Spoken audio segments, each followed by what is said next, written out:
تخيل معايا كاين اللي خلص اكثر من $1000 في السوق السوداء وسافر من البلاد لبلاد غير باش يقطع تيكي ديال السينما. ايه هادشي ماشي خيال، هادشي واقع دابا في فيلم اوديسي ديال المخرج الاسطوري كريستوف نولان. هاد الفيلم منوض قربالة كحلة في العالم وتقام بميزانية خيالية وصلت ل 250 مليون دولار. ولكن واش سولتوا راسكم علاش فين ما دورتوا وجهكم في السوشيال ميديا غتلقاو الناس كدوي على هذا الفيلم؟ وشنو هي القصة الحقيقية ديال ديك 30% اللي كيهضروا عليها وعلاقتها بالمغرب؟ واش بصح هذا الفيلم خايب وحامض والناس غير منوضين عليه بالبالة خاوية؟ وشحال دخل بلادنا ديال الفلوس الحقيقية والعملة الصعبة من هذا الانتاج العملاق؟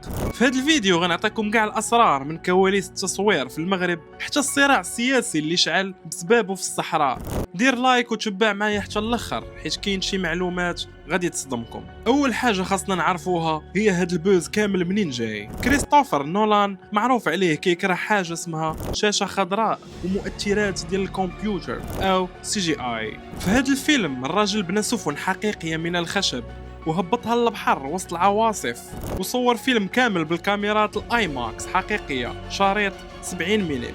الكاميرا الواحده كتوزن اكثر من 30 كيلو. هاد التقنيه غتعطيك جوده صوره واضاءه خياليه مستحيل تلقاها في السينما العاديه.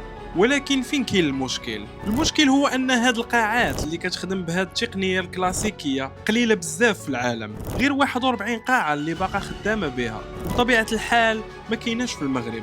هاد الندرة خلات التذاكر تباع عام قبل ما يخرج الفيلم، ولات فيها سوق سوداء خيالية.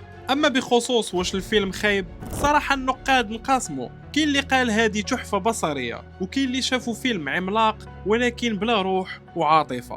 بزاف انتقدوا الكاستينغ واختيار الممثلين، مثلا مات ديمون في دور البطل اوديسيوس جاه الدور شوية واسع وكان كيهضر غير بالهمس. وزيد عليها الصداع الكبير اللي ناض في مواقع التواصل الاجتماعي على اختيار الممثلة السمراء لوبيتا نيونغو في دور هيلين طروادية، لدرجة أن إيلون ماسك دخل على الخط هو عاد يدير نسخة بالذكاء الاصطناعي بدعوة الحفاظ على الدقة التاريخية. دابا اجي نهضروا على المغرب وسير 30% بالضبط. بزاف كيسحاب ليهم باللي نولان صور 30% من مشاهد الفيلم في المغرب، ولكن هذه معلومة غالطة. 30% الحقيقية هي نسبة الاسترداد النقدي كاش ريبت اللي كتعطيها الدولة المغربية عبر المركز السينمائي المغربي للشركات الأجنبية. يعني أي شركة إنتاج عالمية كتجي للمغرب وتخسر أكثر من 10 الملايين درهم وتجلس أكثر من 18 يوم بالتصوير أو بناء الديكورات، الدولة كترجع عليها 30% من كاع المصاريف المؤهلة اللي خسراتها في بلادنا. هاد التسهيل الذكي خلى كبار مخرجي هوليود يفضلوا المغرب على دول بحال اليونان او ايطاليا حيت كيوفروا ملايين الدولارات. وبسبب هاد التسهيلات المغرب خدا حصة الاسد في التصوير. نخدم فيها هي الفيلم ديال اوديسي. علاش؟ اولا الميزانيه الضخمه اللي هي 250 مليون دولار، عاد التقنيه الهائله اللي فيه ليكيب تبارك الله قداش، بزاف ديال عباد الله في كاع لي ديبارتمون، الماتيريال تبارك الله، دي بروجيكتور صايبهم سبيسيال على داك الفيلم. زعما داكشي هائل.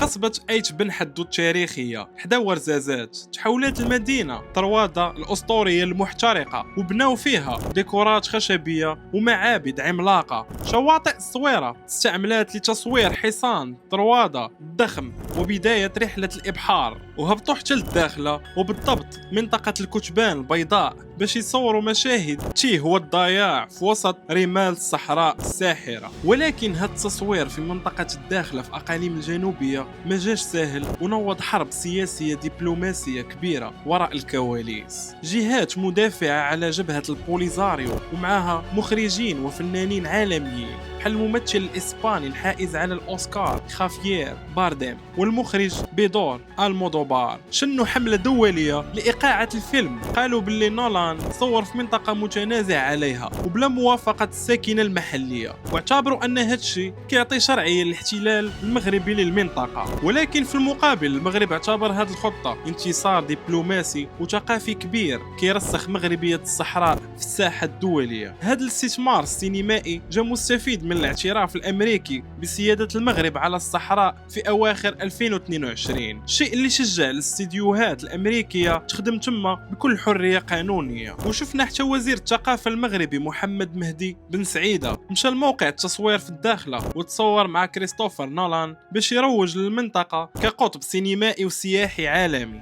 دابا شحال ربح المغرب في الاخر؟ واخا ما كاينش رقم رسمي مباشره، هاد الافلام كتدخل ملايين الدراهم في البلاصه، كتحرك الفنادق، المطاعم، وسائل النقل، وكتشغل الاف المغاربه كتقنيين وبنايين. واخا ما كاينش رقم رسمي لفيلم واحد، ولكن راه كيدير رواج اقتصادي كبير. ولكن الربح الحقيقي والعملاق كاين في الترويج السياحي بعيد المدى. الفيلم تفرجوا فيه اكثر من 20 مليون انسان في العالم مباشره في قاعات السينما. تخيل معايا ملايين البشر شافوا الصويره ايش بن حدو والداخله على شاشات الاي ماكس العملاقه. هادشي كيعني اشهار مجاني كيسوى ملايين الدولارات. والدليل السياحه الداخليه مثلا قفزات ب 50% مقارنه ب 2019، وتفتحات خطوط جويه مباشره جديده كتربطها باوروبا بحال رايانير. السينما اليوم ما بقاتش غير ترفيه، بل هي محرك اقتصادي وسلاح دبلوماسي حقيقي كتستعملو الدول باش تفرض الواقع ديالها في العالم.